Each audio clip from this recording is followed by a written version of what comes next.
Welcome to Gas Poetry Reading number 11, featuring Ma Yongbo from China, Helen Pletts from England, Laura Grevel from Austria, Barbara Branca from New York, Michael Dwayne Smith from California, Susanne West from California, Mark Saba from Maine, and Benito Vila from Mexico. I'm particularly honored that Yongbo Ma has joined us. I think it's after 1 a.m. in China.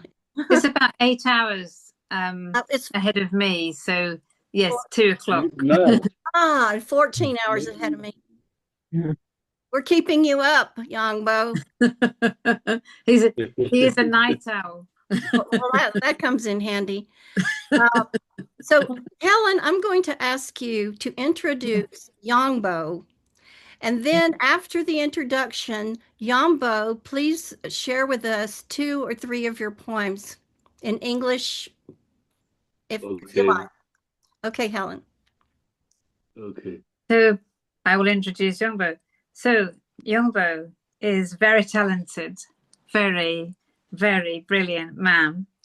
And I have been working with him for 2 years. And he is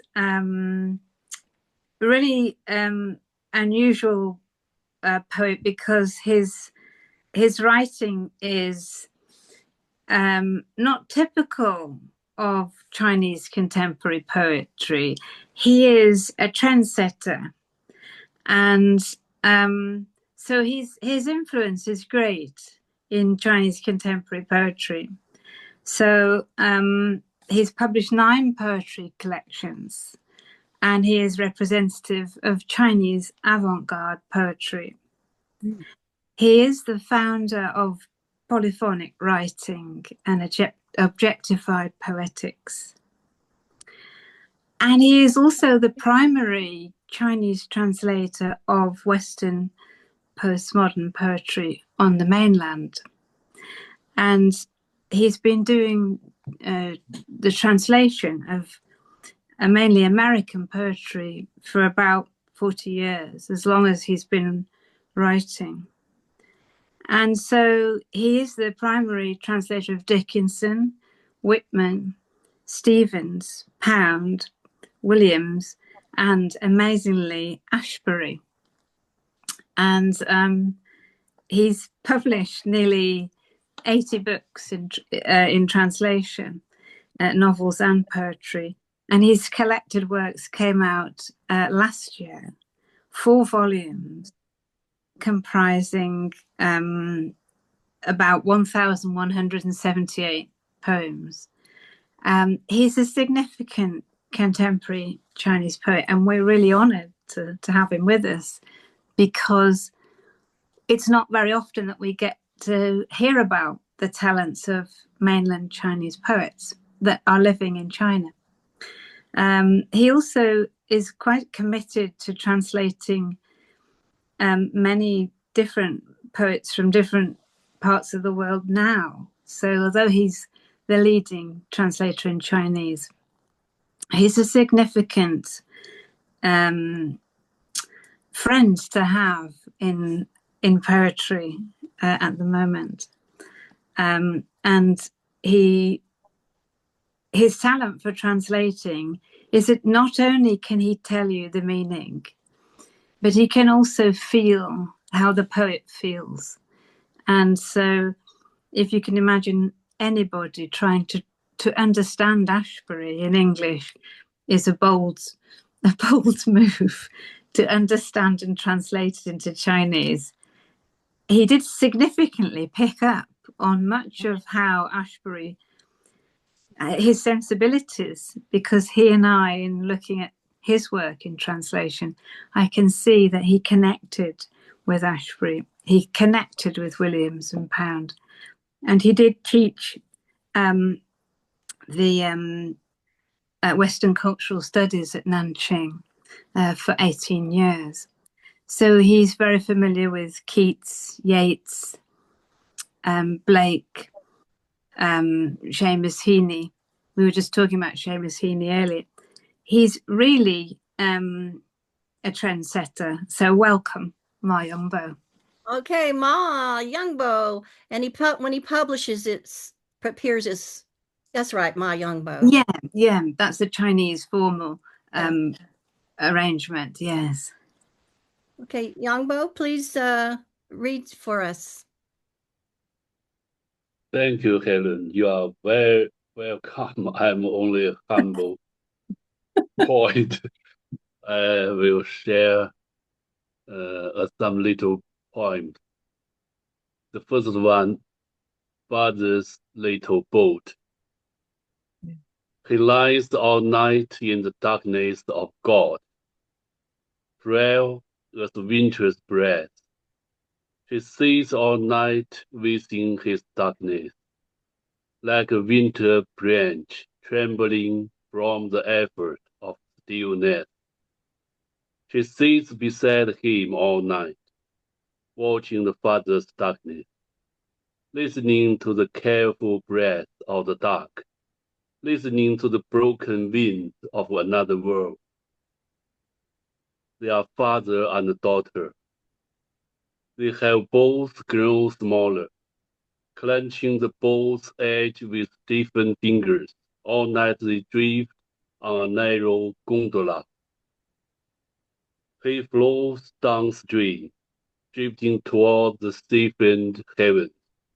She roars against the current, seeking the Holy Grail in the labyrinth of forms. A quelled child, an angry mother, they glide all night across a vast pane of blackened glass. That's over. Thank you. Very moving.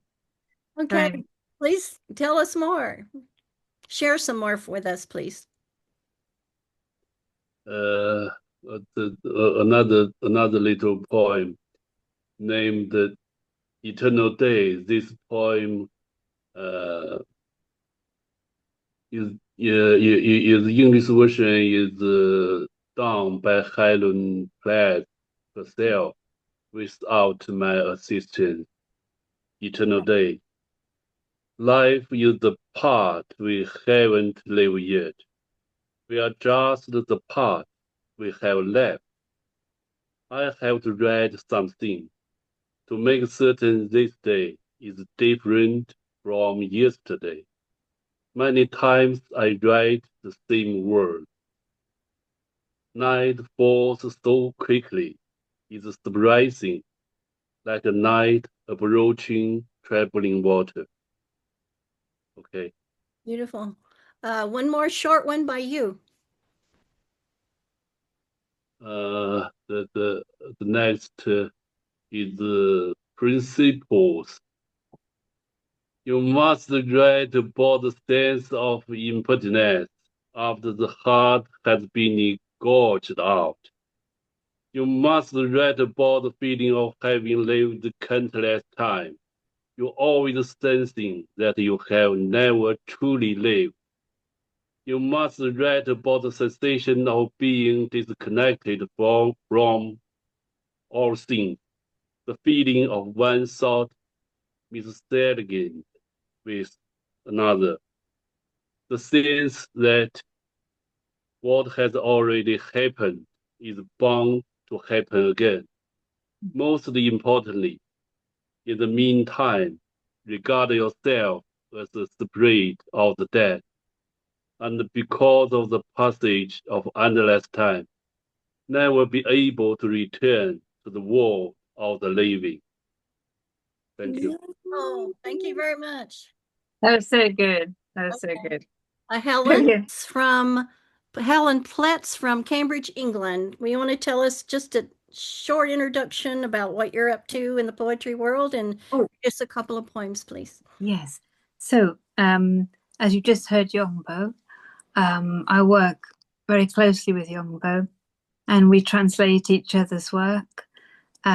He's just finishing translating over 400 poems of mine, and nearly 300 of them I've written over the last year with him, because he inspires me so much. So we write regularly for International Times. Each week we create a volume, which is a fun thing where we showcase the work we've done and some information about Yongbo, because there's nothing really written outside of China about him, and he has a fascinating life. Apart from that, I live in Cambridge. I spend time looking out of the window at my garden and writing about it. And that's it, really. So what I'd like to read you is some small poems. I write very, very short poems. Yongbo and I call them my little things because they are tiny. So this is a small, hopeful poem. And I wrote it after standing under the Milky Way in deep night in the garden. And it's called The Poetess on Crossing Darkness. Without light, the stars become our silver constant. Unfolding light is a skill darkness cannot fathom when the moon is absent. And so the stars have brought their blanket of white to show us how not to disappear in black, how light is fearless, touches us at the edges, and as we become accustomed to the gloom, we are the ones holding each other in silence. Beautiful.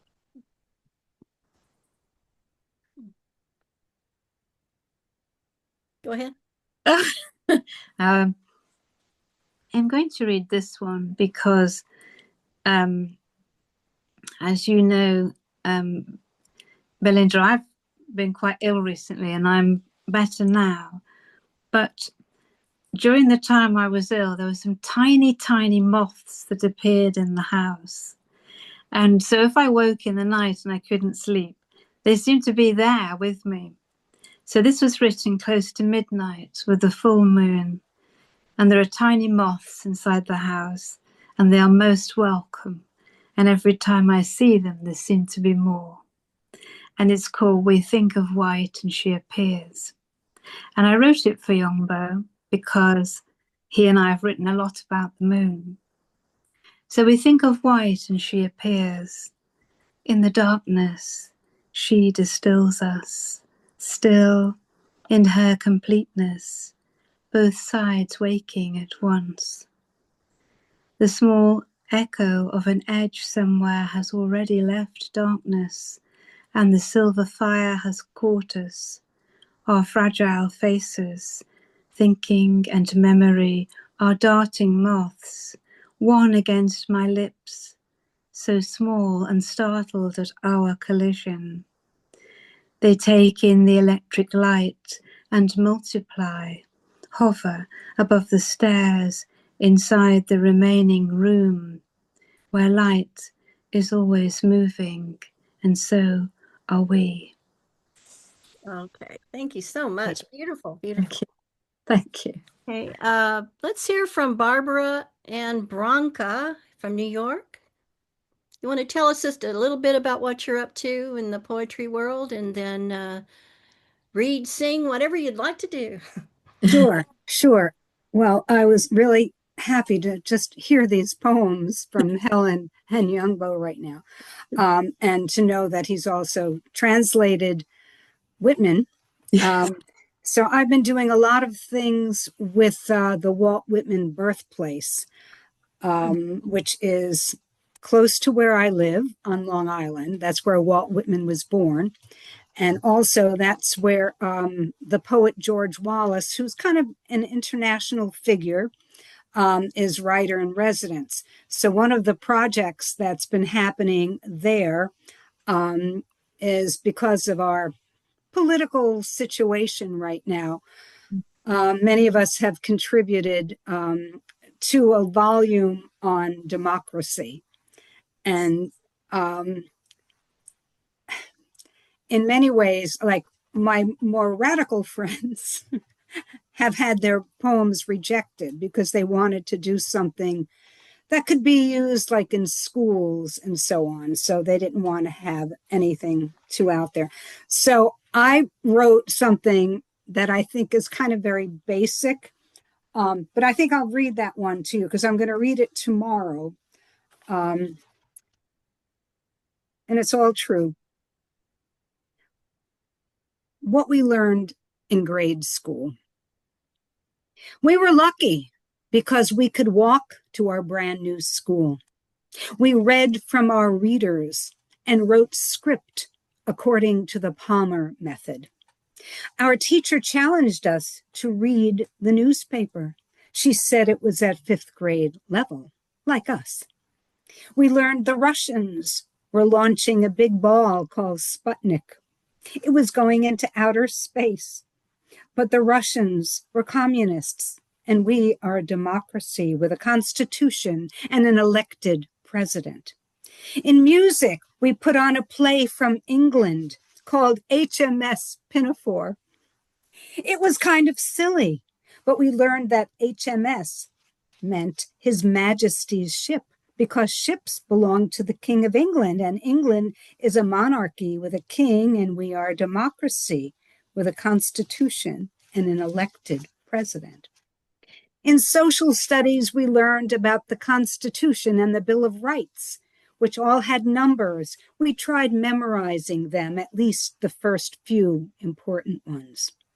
We learned about the 3 branches of government. The president was just one branch of the democracy tree.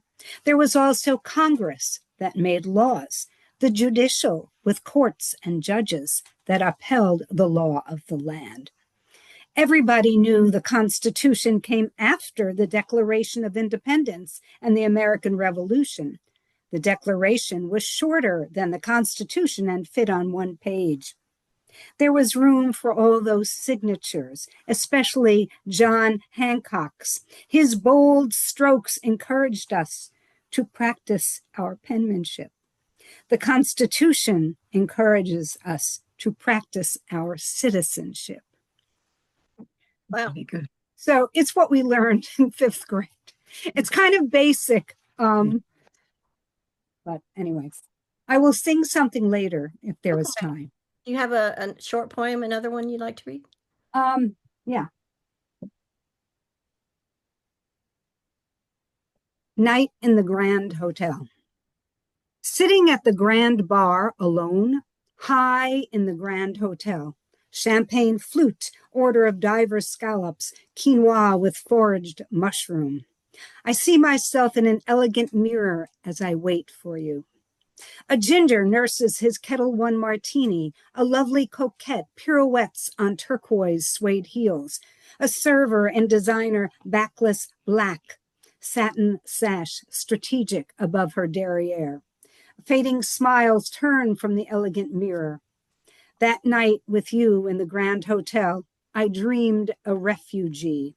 Rainbow of humanity running shoeless, loudspeaker of tower babbling. Middens of ancient valises, images mirrored in infant tears. But I had a dreamer's wings catapulting over din and stench, razor wire fence to freedom's road, only to find shards of broken promises. I startled awake in the Grand Hotel, the elegant mirror cracked. Thank you. Thank you very much. Okay, Michael Dwayne Smith from California. Tell us something about what you're doing in the poetry world and go ahead and read us a couple of poems. Sure. Well, actually, the only thing that's really still going on is, this book that dropped just recently. So I've been doing a lot of things connected with that. Other than that, really just taking care of the horses. Unfortunately, we have one that's pretty ill right now. So a lot of time working with the horses and yes, go ahead. It just begs the question, do you have a ranch or something? No, don't have a ranch. We actually, where we live, there's actually a community stable and barn. That everyone within this small area uses together communally. So yeah, I wish I could afford a ranch, but if anybody wants to buy us one, that's great. My wife loves horses. She grew up with them. I actually am a latecomer to it. Yeah. All right. I'm going to read two things real quick here. And the first one, since the climate of things here in America came up, so I'm going to, I wasn't planning on reading this, but Barbara said something, so now I'm going to read this. I'm being heavily censored right now, by the way. Yeah. Yes. Well, it's not fun times. This is called Politic, and it's really about the climate of things. Faced with being nailed to a cross, sure, you'll bring the money tomorrow. I'm in the wrong, you'll say. I'm not even listening, will come the reply. But you aren't listening. Instead, fixated on the sound of a hammering future. Is love inconstant? Kill him with his own gun. Is joy inconceivable? Hang all hope from the scaffold. What kind of opinion does the sun have, or a mutt, or some small gathering of birds on a wire? You will pay your debt with a chainsaw if you can get away with it. You will keep your blade sharp. Pointless arguments drift off, serene clouds of unreachable compromise, as the grind of human supplication and mercilessness sustains this unremitting tremble in the poisoned air. So that's a happy poem I thought I'd share with everybody, just to perk things up a little bit. Okay. The second one is entitled Diminishment. I am addicted to the sound of water. I don't need to tell you that drowning is impossible for a poem. I'm not compelled to be this transparent or well-intentioned. I can lift all things, carry them along. I understand you will hang and burn me in photoshopped effigy. The diminishment of culture is unavoidable. I'm not married to the idea of progress. I don't need to describe the beer or the threadbare relationships. I'm not elevated or vain or nuts. I understand that some of you are tender and good and whole. The diminishment of rain is a slow curl of dove-colored smoke. I am addicted to the sound of water. Thank you. Thank you. Laura Grevel from Austria, please tell us a little bit about your activities in the poetry world and read us a couple of poems. Okay, thank you so much, Belinda. I'm so enjoying all this beautiful work. I am, yes, in Austria. I'm from Austin, Texas originally. I've been in Europe 25 years and have intensively written poetry since 2018. I've just completed a collection that is called, for now, Leaving the Country, and it focuses on the 5 countries I have left. So that's me. And I do a lot of international readings like this. So I'll read a poem which has to do with that sort of thing. It's called In the In-Between. In the in-between, our souls and us, how are you doing? I've been on the bus, the train, with a young woman with searching eyes, old man, one club foot, a cane, 2 young refugees looking for a name. There's a rhythm to the revolutions, the convolutions of soul and sad in the in-between. I'm coming through the waters. Keeping up with bureaucracies makes you want to run down the river to the sea. where there's an end to this world's possibilities. In the in-between, the bus rumbles on. The children wait for a ride. White, black, brown, tired, as the heat expands. There's a rhythm in the distance. There's a stain on the lip. Stick out the tongue to keep it from tripping in the in-between. I feel more at home when I'm on the road, a foreign piazza, a tree I don't know, standing in Brooklyn, a canal in a nameless town. Atlanta's got class and peaches to last and can provide in the in-between, talking to women in wigs on buses, in touches. The names will change, but the eyes are the same. There's a rhythm in the distance.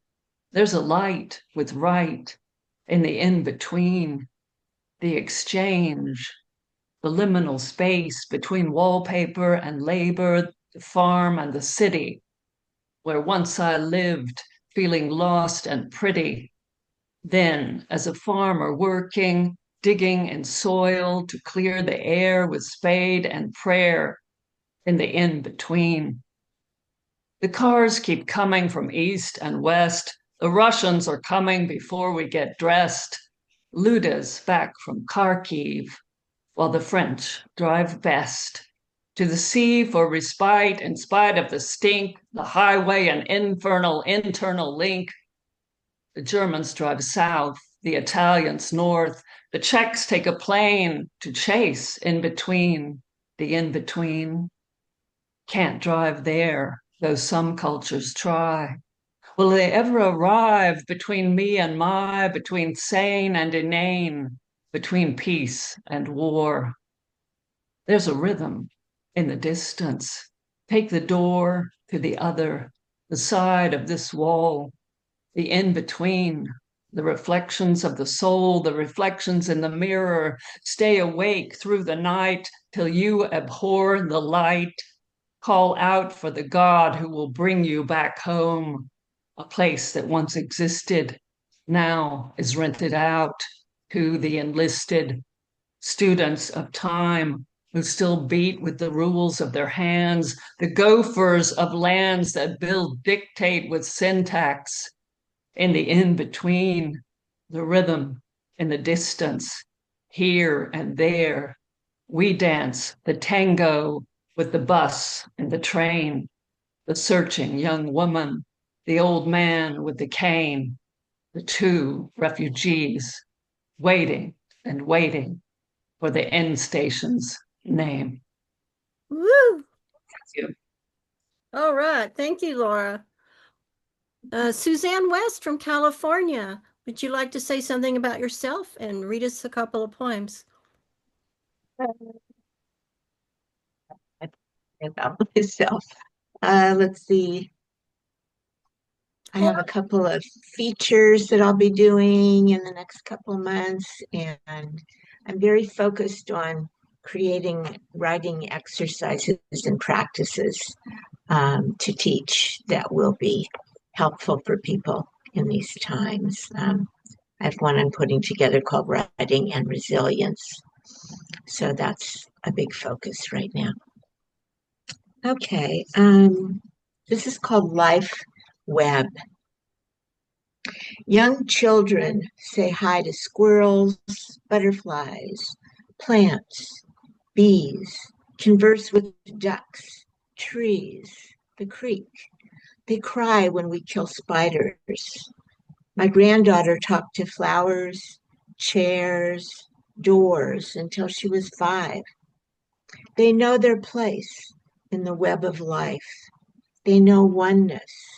Don't divide ordinary and extraordinary, animate and inanimate, superior and inferior.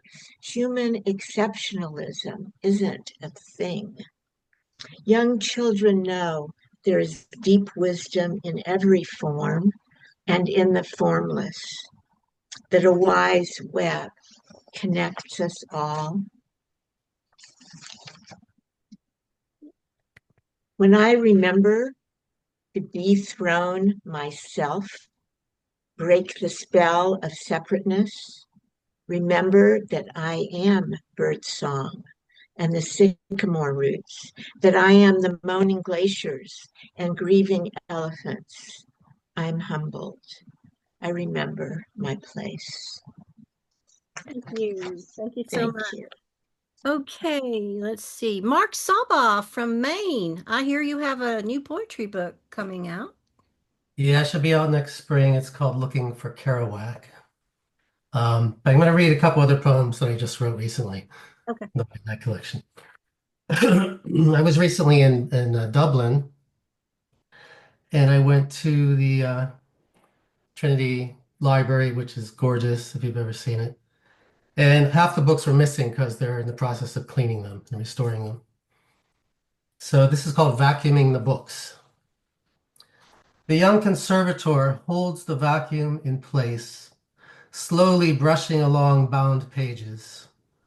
Centuries of dust and mites are sucked into oblivion, leaving a fresh start for anyone who would open a laden content. She puts it back into the mobile carousel, starts on another, always so gently, gingerly, so that the bindings barely touch, their words imprisoned anew, ready to be displayed for throngs of oglers who will never hold them in grimy hands. Their patience dwindled by cell phones and laptops. Information curiously curated, not by ascetic monks, but artificial intelligence. The books continue to bask in reverence to another time, one would like to hold, but would prefer to keep at bay, along with the minds that once engendered a disempowered artifice. And I have one more. Actually, I was in Ireland for my son's wedding, and I came back. My sister went on with her sisters, but not my sister. I'm sorry. My wife stayed and went on with her sisters to Scotland. I came home by myself, and I was sitting in a quiet room, and I wrote this. It's called "Everything Is Sadness." Everything is sadness. The way light pours in, reduced to triangles and shadows, in a blue room of unread books. The pillows stacked there, losing their golden fringe, an outlined sun resting stone-faced among them. The sitting room, a museum of conversations that hang in the air, cushions imprinted by bodies whose warmth has left. Everything is sadness at the end of summer, a stillness that petrifies a recent celebration or predicts cataclysms to come. Everything is everything at once. No room for rearrangements of clutter. Somewhere, not here, the clock moves forward, spilling seconds that will come to find these rooms, undress them, and offer anything but repose. All right. Thank you Thank you. so much. Okay, Benito Vila from Mexico. You've got anything new going on in the poetry? Well, this week I was lucky enough to have Pam Plymell send me a sort of lost poem of Charlie's that he actually found it on the floor, so I don't know what the backstory was, but it was so I got to transcribe that. So that was good. And I also got rejected by a bunch of different publications. So that's the way life goes sometimes. So I'm going to read two of them that have already been rejected, and if we get a chance to read a third, I have a third one that hasn't been rejected yet. Okay. Anyway, so the first one is an effort at sort of a bilingual piece. I've never tried to write in Spanish, and I had an unfortunate or fortunate event where somebody asked me. I was very high on Tuinol, and somebody asked me the word for bathroom while I was at a gas station, and I couldn't remember it in Spanish or in English. So this is the poem is called Tuinol High. So I'm going to be speaking in two languages. Tuinol High. Estoy sin idioma. I'm without a language. Estoy mareado. I'm dizzy, a bit overwhelmed. No puedo pensar. leaning against the gas pump. Como se dice baño? Wondering how to say bathroom. No sé nada. I don't know anything. ¿Por qué me importa? Why should I care?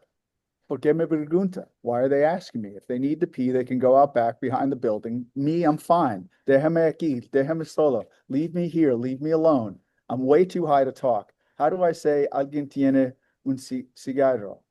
Anyone got a cigarette? All I need is a cigarette. That's the whole Wow. thing. But what is that drug? Is it a medicine or what Oh, is? Tuinal was a sleeping pill developed by Eli Lilly in the 1950s that those of us, I was born in 61, that those of us in the 70s decided that, oh, this is interesting. Let's see how get high on Tuinal. So the Ramones wrote about Tuinal. It was just one of those things that showed up in Miami while I was going to college there. And somebody said, let's try this. I said, okay. We didn't have Quaaludes, so we did Tuinal. So it was just one of those, All right, share something else.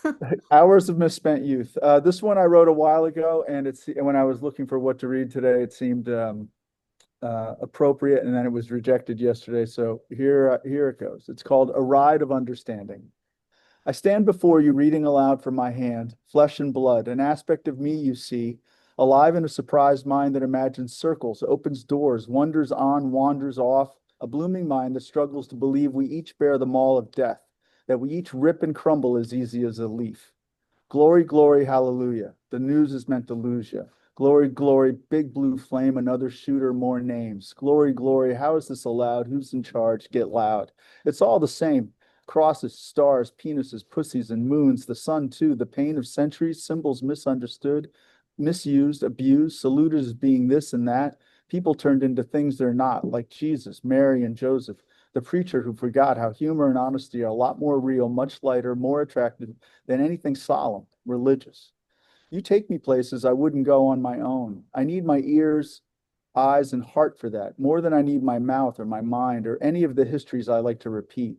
You take me on a ride of understanding, like I'm on a roller coaster. I'm hanging on and letting go, depending on what feels right. I beg for mercy. I cry. I laugh. I scream. I hide, even though none of that changes the ride or where you take me. Glory, glory, praise be. Our voices, our loves meant to be free. Glory, glory, here we are heading backwards, hypnotized, scarred. Glory, glory, cultural goose, guns that kill me some too. Death is no punishment any more than life is. Okay, yes, it's true. Every situation is a passing memory. Feel free to put up headstones to each one if you want. Just be careful you don't burn yourself up, growing up decorating them again and again. Take your you, open any book, any poem, read it out loud, teach yourself its real language. Okay. That's a ride of understanding. All right. Thank you. You're I welcome. believe everybody's had a chance. And I'm gonna stay philosophical. I thought I might change my mind and read some political stuff, but honestly, I am being censored. I'm having a hard time doing a lot of things. So I'm not going to go into the details. I'm just going to stay airy fairy a tad, okay? Meaning, to learn the language of oceans, to be kissed by mist and fog, to be drawn by the mountains to climb, with gaping mouths that swallow and blowing snow that blinds, a high risk challenge to die or be glorified. We long for adventure, sensation as fuel, heart the engine, mathematics in the flowing, organic cosmos toying with our human brains. Always searching, always incomplete, always in competition to see who can get close to understanding why we are here. Or realize it is sport, looking for clues and scenarios to slow breathe with tingling skin, to feel free. We're like tokens come alive in the free range game on Earth, where mythology is reality and we create as we go, powered by gods. Okay, most of us can identify with this. Called Seniors. We want life in spite of loss. We fear joining the void. Each year we have fewer options, clinging to ego teddy bears, looking for depth behind the words, beyond the facade. Eyes grow wiser as they dim. We see through and beyond. We're all we've ever been. The brushing breeze of affection, forces beyond our control, warm whispers down our spines at a crossroads of hunger and understanding everything. Okie dokie. All right, let's start one more time if y'all would like to. Would you like in a second round? Okay, Yongbo, do we still have awake there? Let's see. I think he might have had to go to bed, Barbara. Okay, well, Yeah. I totally understand. You know, that's why I had him to read a little bit more in the Yeah. beginning. So I could read one for him if you like. okay, and you will be going next anyway. So read one by Yeah. him and one by you. It's one I really we translated together quite early, and it's a beautiful poem he wrote in his 20s, and it's called Love Poem by Yongbo. Loving you across a table, across many epochs, fresh dreams, receding tides, wooden flowers bloom under my fingers. The real sea stands afar like planed wood, loving you through layers of clothes across the solitary sea. The roof is higher than our raised heads. The bright moon is higher than the roof. I love you from multiple angles, through layers of uncleared ashes. We both belong to this door, always on the verge of being pushed into harsh winters. In the house exists the one and only night we are destined to part, destined to disappear at a moment's notice. Loving you through skin, loving you through the night, gazing at you across gusts of wind. I am in the distance, through several females' faces, loving you before losing you. Wow. It's lovely, isn't it? Yes. So I'll read a love poem of mine. I am a big swift conservationist, actually. I always forget to say this. And I worked in swift conservation for a couple of years voluntarily. And I still keep in touch with the people I worked with. And I'm fascinated how swifts love, because they make this screeching noise when they're attracted to each other. So this is my poem about swifts and love. Love is not a quiet tone for swifts. I'm standing in the garden when I hear the swifts screaming, mates only reached at high pitch. Impatience practices shrill, as if love itself were deaf to a small bird rising above the drenched earth, unnaturally soaked in a cold, wet summer. If I can see only one shadowy outline, we are declining.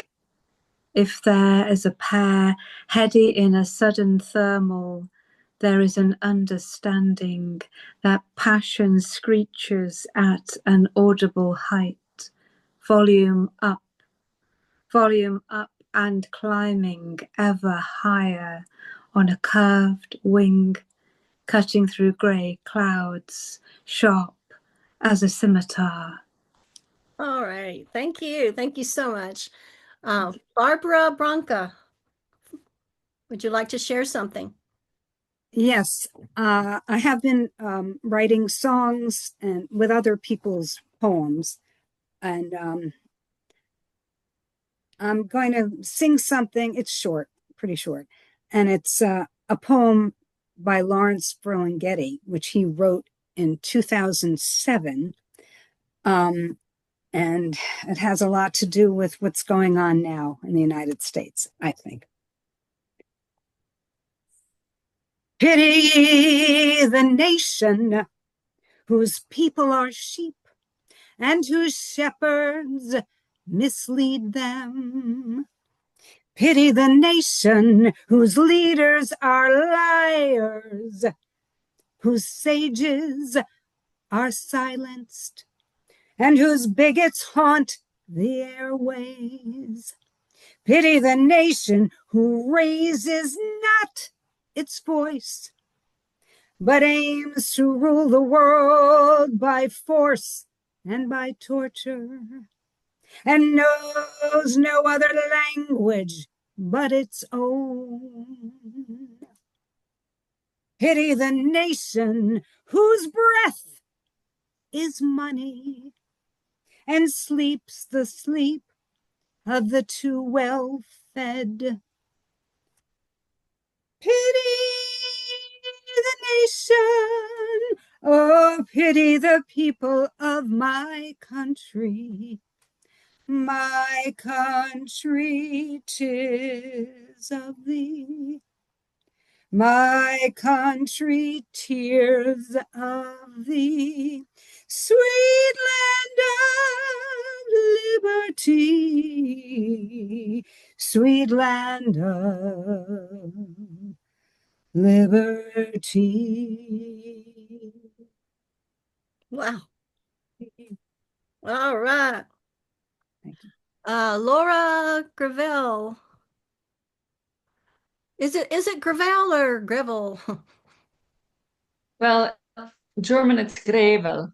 So Uh-huh. it's a little bit like you'd say it if it were Spanish. Grevel. Okay. It's yeah, it's German, Spanish, Italian would say it similarly. Okay, I'll read one. And this is called In the Forest. I stand in the forest of my life, looking up a thin trunk to reach the light, while the hummingbirds strum their tireless wings, the mockingbirds jig their endless tricks, and all below me is night. Thick trunks of fear, the smell of moss, and a bitter wind. I stand below and try to see, smell stems of rot and all that's not. I look up to see a light that beckons, see a face peer down.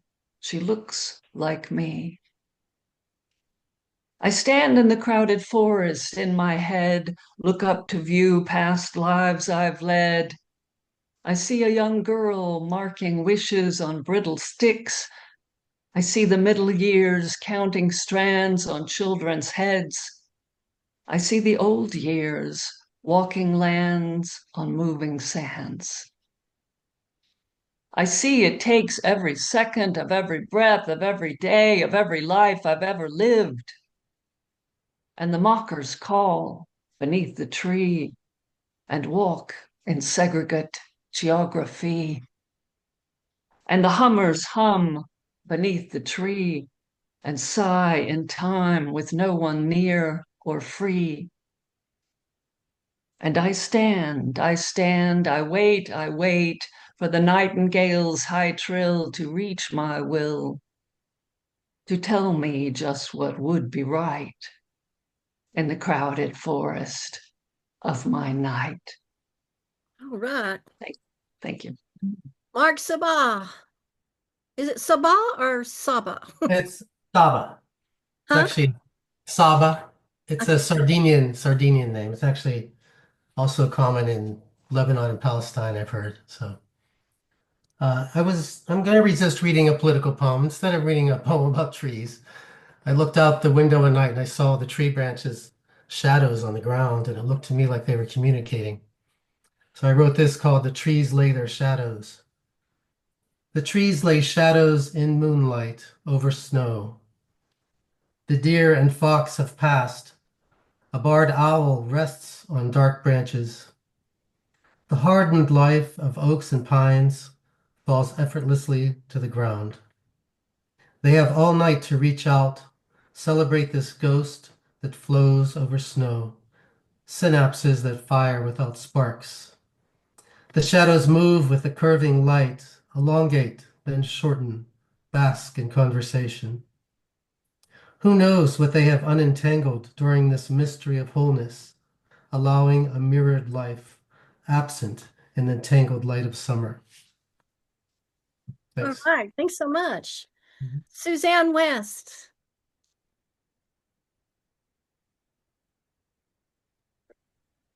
Sorry, I had to block myself before. I'm dealing with a health matter. So this is called I Need to Weep. Everything in me is weeping lately, not always, or I would just disappear into the sea. I need to weep to keep my heart open, soft. I need to weep so I will stay awake to the cruelty being inflicted on our kindreds, including, of course, the myriad ways we abuse our dear Earth Mother and all of her children, who are also our children. I need to weep. I also need to remember and receive the blessings of the sacred, the gifts of goodness when they glisten in my day, the eyes of strangers that beam kindness and kinship, poems with threads of light that announce themselves and want to speak through my pen, symphonies of birdsong at sunset, beads of love that appear in my tangles of thought, wisdom whispers when I'm hurting. One word, sorrow, pain, goodness, love. Thank you. Thank you very much. And I will close with this little piece, which is kind of like a lullaby. So maybe it's a good little closing, and my wish for you. Your house pops, cracks, and sighs. Easy to imagine its wood is breathing, stretching its limbs, being itself around you, with memory shavings, dog-eared and puppy-loved.